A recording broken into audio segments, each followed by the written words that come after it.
Beneath the ordinary world lies a veil, and behind it, the voices of the lost still whisper. We are your guides into the shadows, where true crime meets the paranormal. From chilling crimes to haunted histories, we uncover the stories that refuse to rest. This is Veil of Echoes.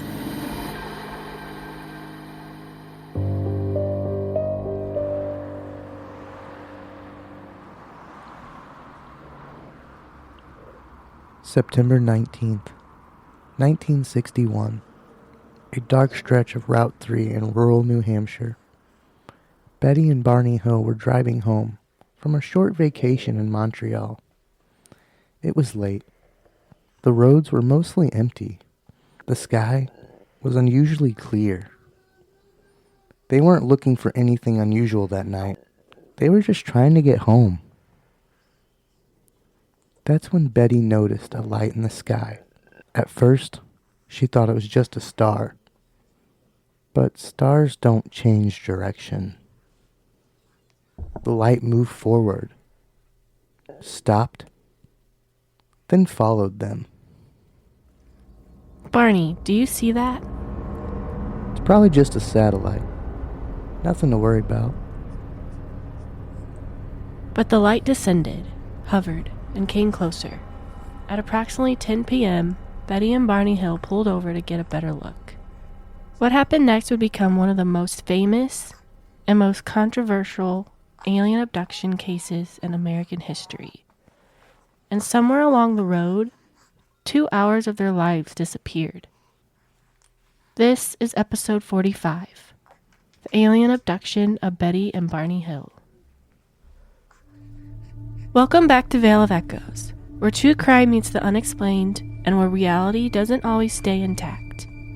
Each week, we step into stories where something fractures, where time slips, and where what people remember may not be the whole story. We examine the timeline, the psychology, the cultural context, and the details that still refuse to settle. We're your host. I'm Zach. And I'm Bria.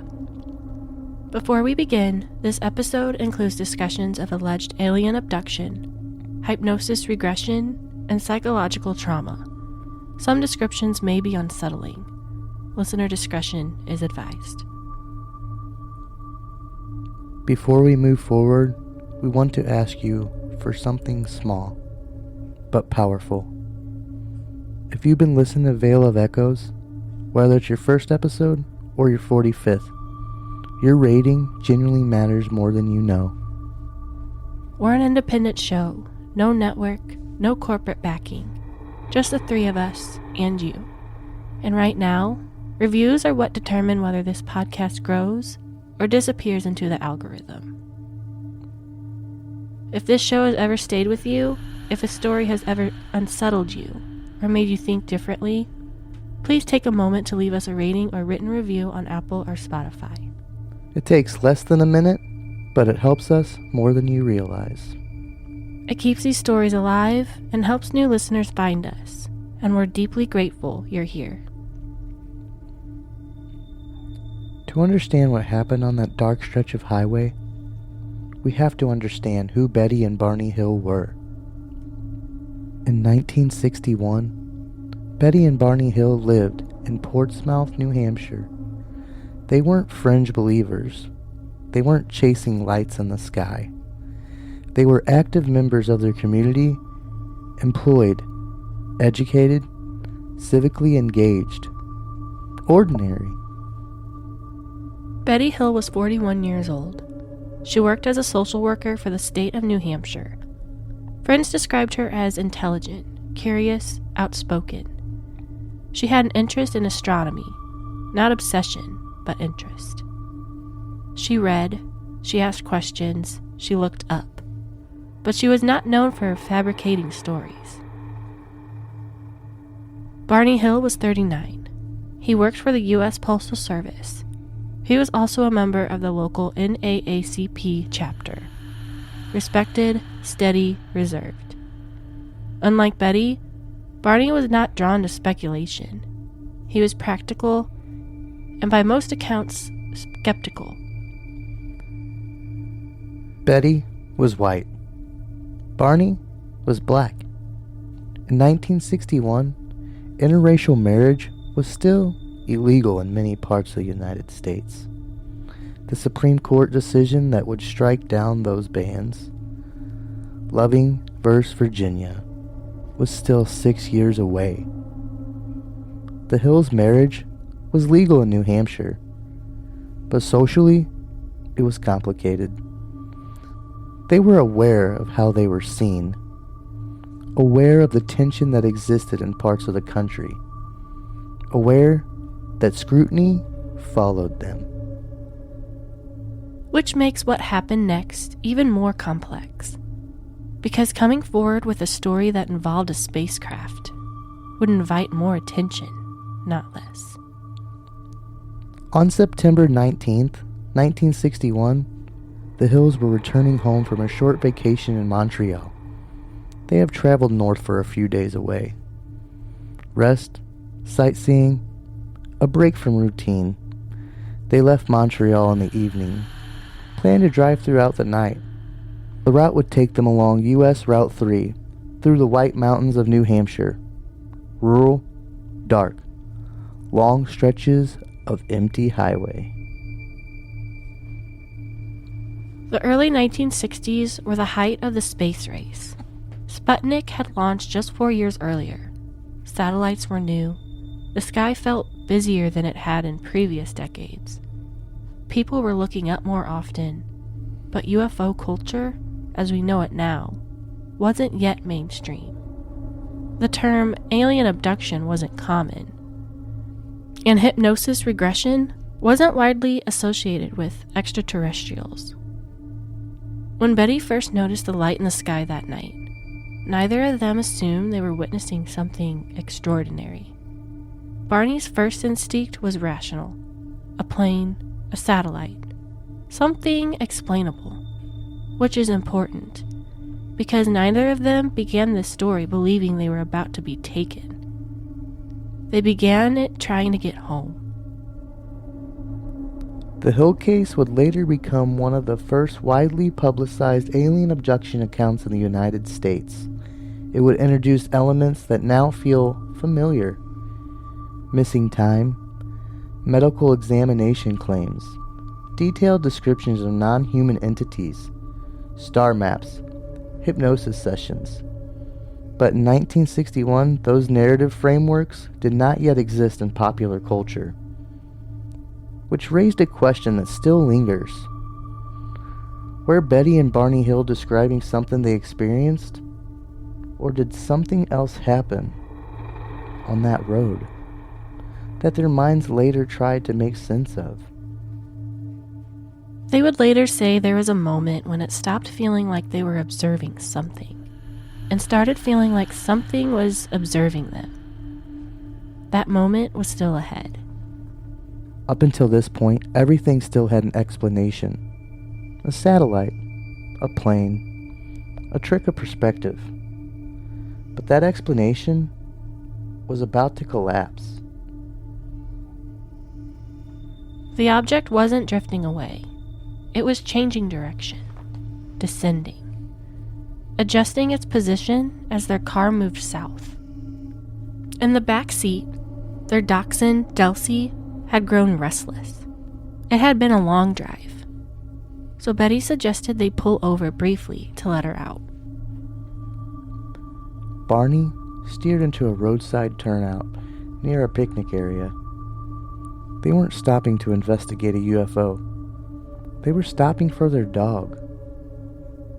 Barney stepped out first. The air was cool and still.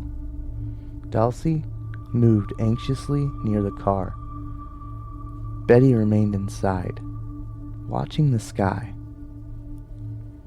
Barney retrieved a pair of binoculars from his trunk, walked a short distance into a clearing, and looked up. Through the binoculars, the object no longer appeared as a distant light. It appeared structured, disc-shaped, with a row of illuminated windows along its side. Inside those windows, Barney later reported seeing figures, humanoid, standing, one positioned centrally watching him. "They're looking at me." Barney lowered the binoculars and later described feeling sudden, overwhelming fear. Not curiosity, fear. He rushed back to the car, told Betty they needed to leave immediately. As they pulled back onto Route 3, the object descended further, now hovering lower over the highway, close enough to block their path. Then came the sound, a sharp pulsing beeping, mechanical, repetitive. The car began to vibrate. A tingling sensation spread through their bodies, through the steering wheel, through the seats. At Betty's feet, Delcy began to whine. The vibration intensified. According to the Hills, the tingling sensation grew stronger. Their thoughts became unfocused, heavy, and then they fell into what they later described as a daze.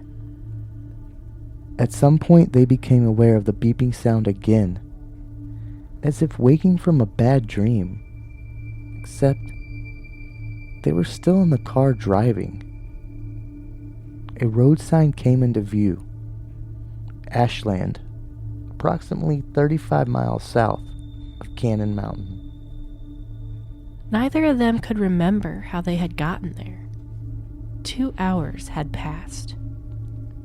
It was nearly dawn when they pulled into their driveway in Portsmouth.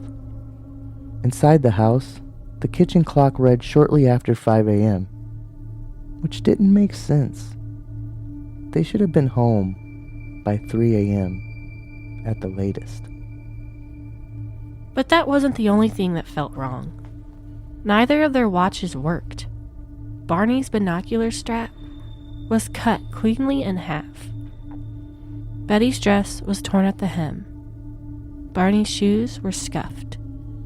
And both of them felt a strange urge to check the windows, to look up, expecting to see the object hovering above their home. But the sky was empty. If you lost 2 hours of your life and woke up miles from where you last remembered, what explanation would feel more frightening? That something extraordinary happened? Or that your mind filled the gaps? I think it's weird how both of them had the same, what happened to them. Yeah, they're simultaneously experiencing the same stuff. Yeah. Like, it's not an incidence where one of them's like, "Oh yeah, we were driving, all of a sudden I just couldn't remember what happened in the last 2 hours," and the other one was like, "I don't know what they're talking about, I was fine." They both recalled, clocking out for 2 hours, but never recall actually blacking out, blanking out, falling asleep. Yeah. Like, from their own memory, they were just driving still, and the next thing they know, they were 2 hours farther down the road. Yeah, and then the watches stopped working, and then her dress was ripped, his shoes were scuffed. That's strange, coincidences. Yeah, it's a hell of a coincidence for, if the last thing you remember was driving and letting your dog out and then getting back on the road, and then all of a sudden you're home at 5 a.m. when you've done this before. You should have been home by 3. So your watch is not working. So it's probably stopped on the last time that it did work. So who knows what time that was. Probably 1 o'clock if they were expecting to be home by 3 and they lost 2 hours. Yeah. And this was in the 60s? 61? Yeah, 1961. Yeah. September, so it was around... Which is, I know people have reported sightings throughout, all seasons, but for some reason it seems like September feels like a bigger, sighting time. Yeah. Like the fall time. Mm-hmm. Which, that's just me. I mean, there's probably people out there who follow this more closely that are UFO enthusiasts that probably have way more experience and sightings than I know of, but it just seems like personally all the cases I've ever heard about, a lot of them take place in fall. Uh-huh. Well, that and what? Our government just told everybody that aliens are real, which we already knew aliens were real, but... Yeah, they came out and said it, but I mean, the only proof they really gave us is the same thing we've been seeing on Google our whole life. Right. So it's like, is that really proof, or is that just them trying to be like, alright, that's enough? There's definitely something out there. Well, I mean, of course. I mean, if there's other planets and other galaxies and different universes, then there's definitely more than just us as a life form. Like, look how many species exist on just this planet alone, and you're wanting to tell me that it's all just here? Uh-huh. It would be cool to meet an alien like Paul, though. Like, I mean, I guess it's a conspiracy in itself, but they're only going to tell us what they want us to know, I guess. So, only way we're ever going to find out is be rich. You got to be billionaires to learn this stuff. Yeah, I don't know. There's definitely stuff out there. But I mean, yeah, that's what I feel, because if you're just exploring, you're driving, and you're just kind of taking in the scenery, and then you pull off, let the dog out, jump back in the car and start driving again, and then you're like, oh, it's 1:30, maybe almost 2 o'clock, and next thing you know, boom, you're like, we're home. But it's 5 a.m. Yeah. It's like, okay, well, we're supposed to be here at 3. Yeah. What's your point? We just lost 2 hours somehow. What the fuck happened? And then strange. all of a sudden they started recalling this beeping noise they were hearing, which was probably, I mean, from all the movies I've ever seen, it was probably whatever machines they were using to diagnose and check these people and see what's going on with them, and whatever experiments they run when you get abducted. Oh, yeah.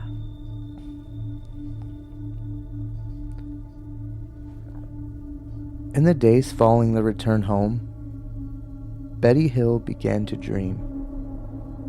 Not once, not vaguely, but repeatedly. The dreams were vivid, detailed, structured, and always began the same way. In her dreams, the car stopped on the highway. Figures approached, small, with large heads and dark eyes. They escorted Betty and Barney from the vehicle, separated them, and led them into a craft. Betty described being placed on a table, examined, her hair and skin samples taken, a needle inserted into her abdomen. She later interpreted it as a pregnancy test. She described the beings communicating telepathically. One she referred to as the leader. She said he showed her a map, pattern of stars, and told her it was where they came from. Barney did not share Betty's certainty. He did not initially believe they had been abducted. In fact, he resisted the idea. He began experiencing severe anxiety, stomach ulcers, nightmares. But unlike Betty, he didn't describe detailed alien encounters at first. Within days of the encounter, Betty contacted Peace Air Force Base to report the unidentified object. The incident was investigated, officially categorized as unidentified, but not considered hostile. At that point, the Hills had reported a sighting, not an abduction. That came later. 2 years later, in 1963, the Hills sought help from a psychiatrist in Boston, Dr. Benjamin Simon, a respected neurologist and psychiatrist who specialized in trauma. Simon did not believe they had been abducted. He believed something traumatic had occurred, and that hypnosis might help uncover what their conscious minds had blocked.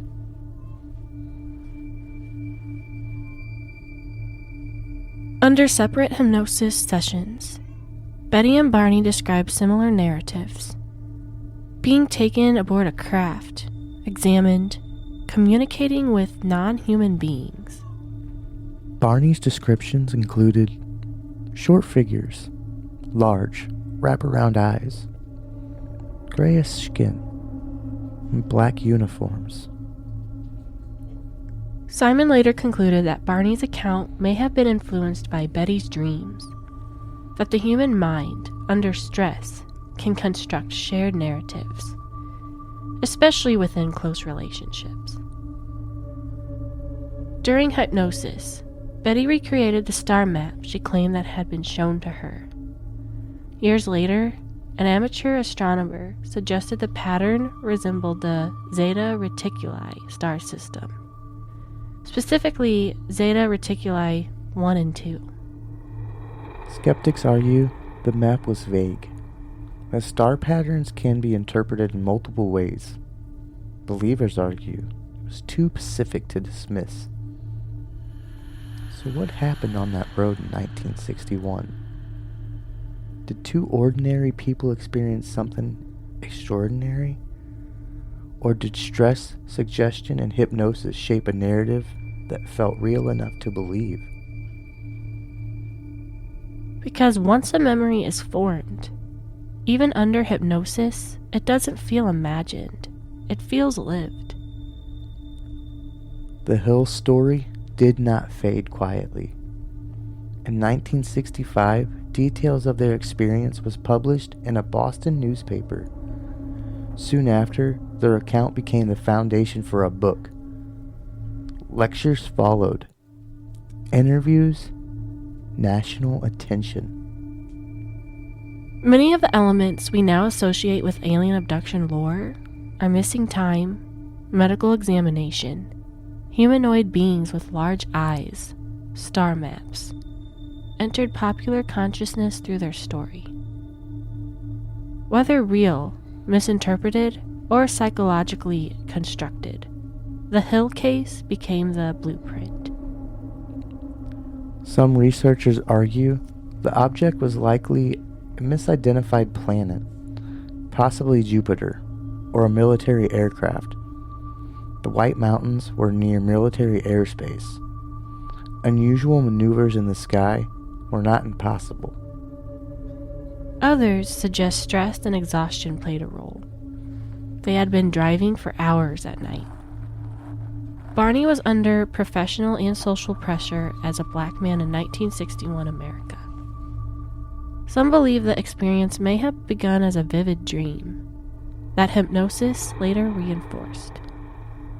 Dr. Benjamin Simon himself concluded that the abduction memories were likely the product of Betty's dreams influencing Barney under hypnosis.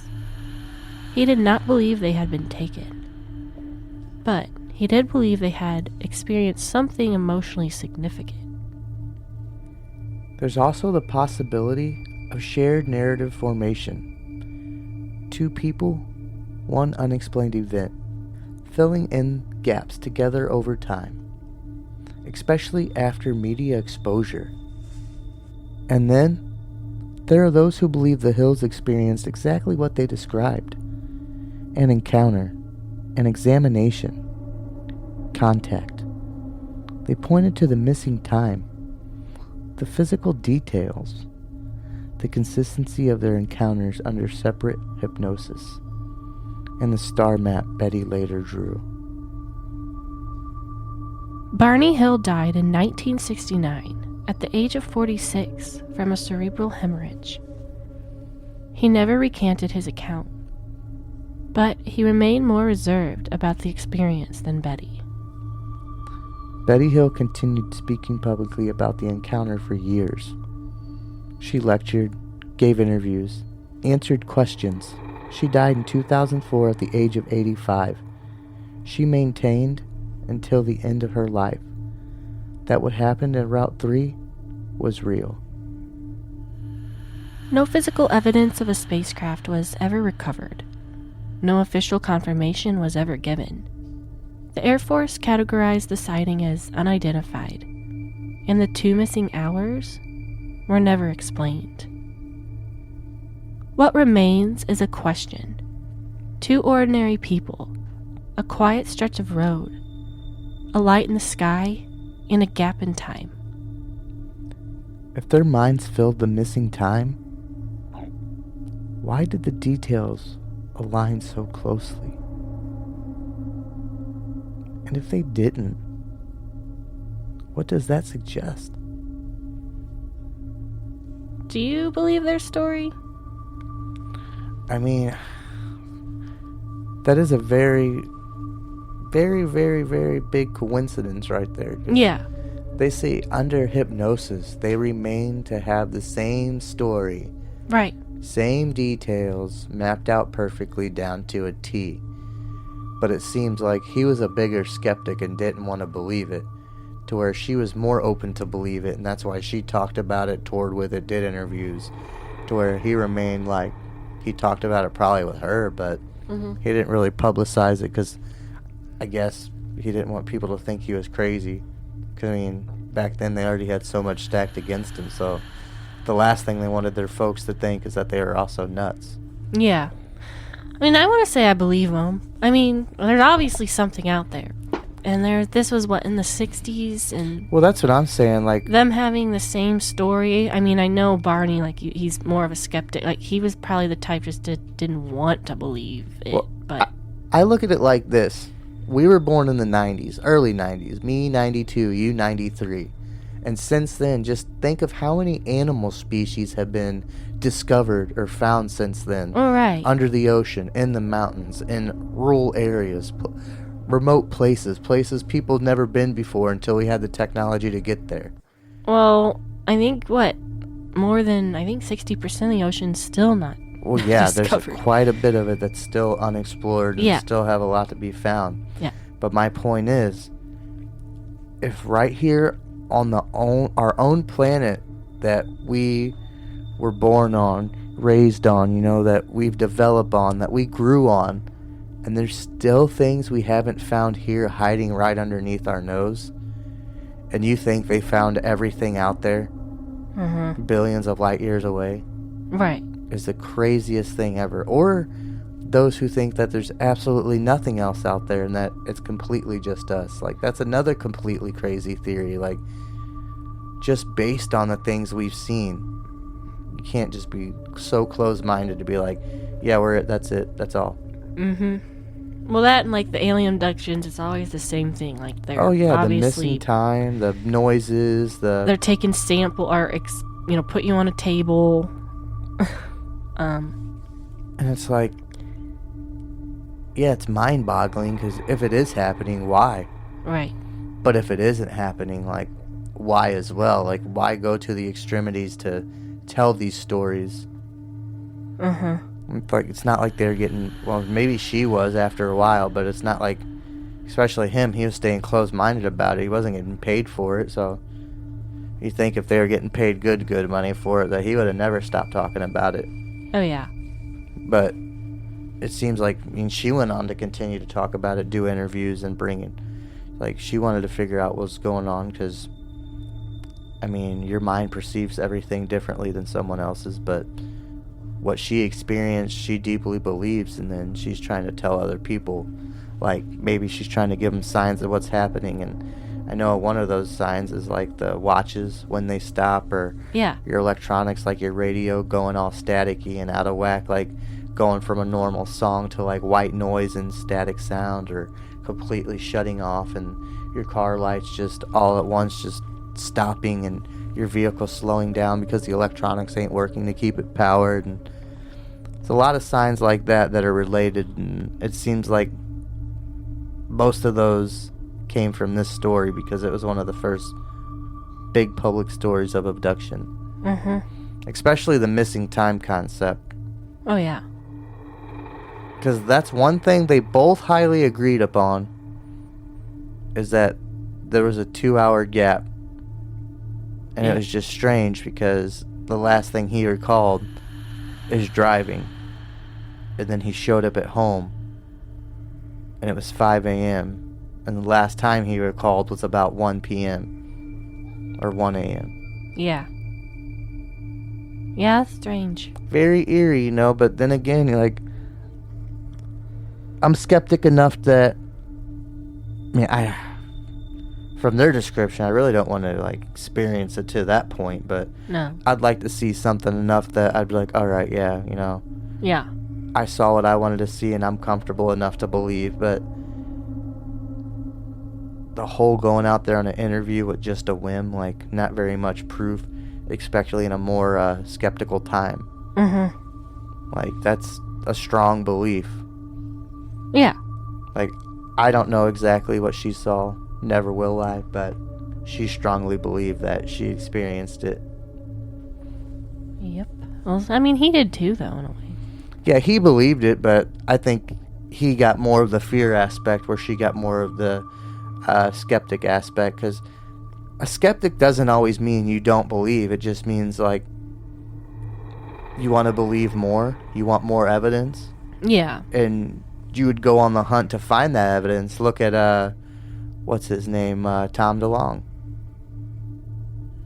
For so long, people are like, oh, this guy's might be a little crazy.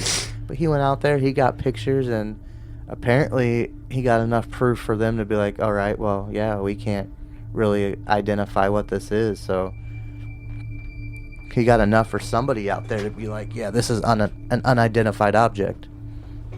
Yeah. And that takes dedication and work, because especially in our world, most of the things you got to do has to be at a certain window because city lights are always on. Mm-hmm. Yeah, it says Tom DeLonge passionately believes in extraterrestrials and has dedicated his post-music career to researching and disclosing information about the phenomenon. Yeah. He founded To the Stars and claims to work with high-level military and government officials to investigate UFOs. And that's good, because, that's stuff he wanted to do and he likes to do besides the music. Mm-hmm. That's interesting, for sure. Some stories are solved. Others remain suspended, between memory and mystery, between explanation and possibility.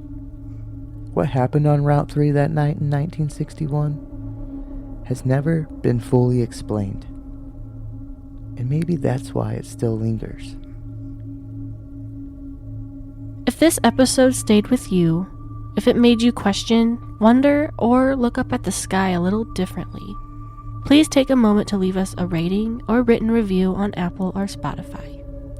It helps independent shows like ours more than you know. And we're deeply grateful you're here. Today, we stepped into missing time, into uncertainty, into a question that may never be answered.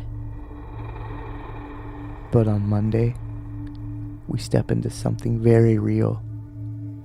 A woman abducted, left for dead, her throat slashed. And she survived. On Monday, we tell the survival story of Allison Baltha, a story of brutality and unimaginable strength. Because sometimes the most powerful stories are the ones where someone refuses to disappear. Until next time, keep your ears open And the veil closed.